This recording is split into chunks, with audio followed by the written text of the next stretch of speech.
fonda chiquita que parecía restaurante.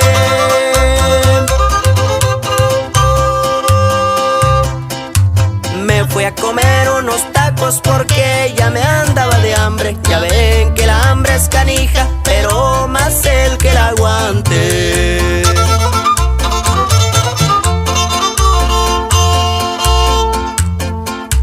Se me arrimó una morena que estaba reque tres piedras.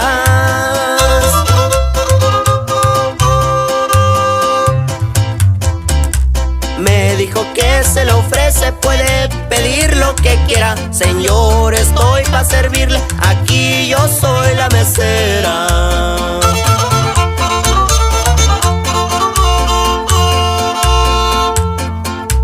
Cuando miré a aquella joven se me olvidaron los tacos.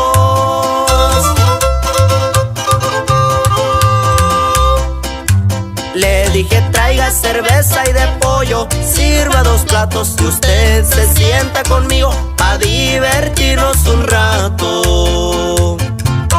Y con esta nos vamos hasta Soquipa, saludando al comisariado Magdaleno Canoca. Puro Torropavi Rárica.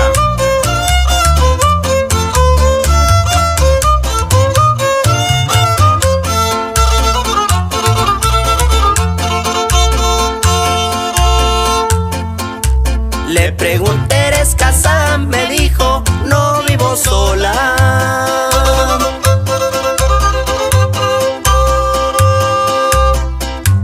Pero antes de que le sigas, échate a andar la pianola. Nomás te pones un peso porque esa no toca sola.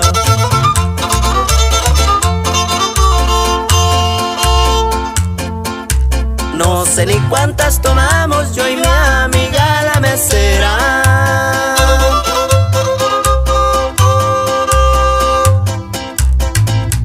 El caso es que bailamos a punto de borrachera. Bailamos al carro rojo y creo que hasta la camelia.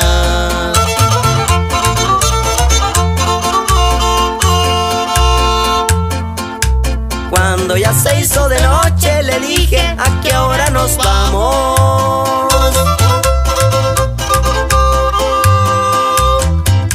Me contestó chiquitito, en eso sí nos quedamos. Pero si traes $,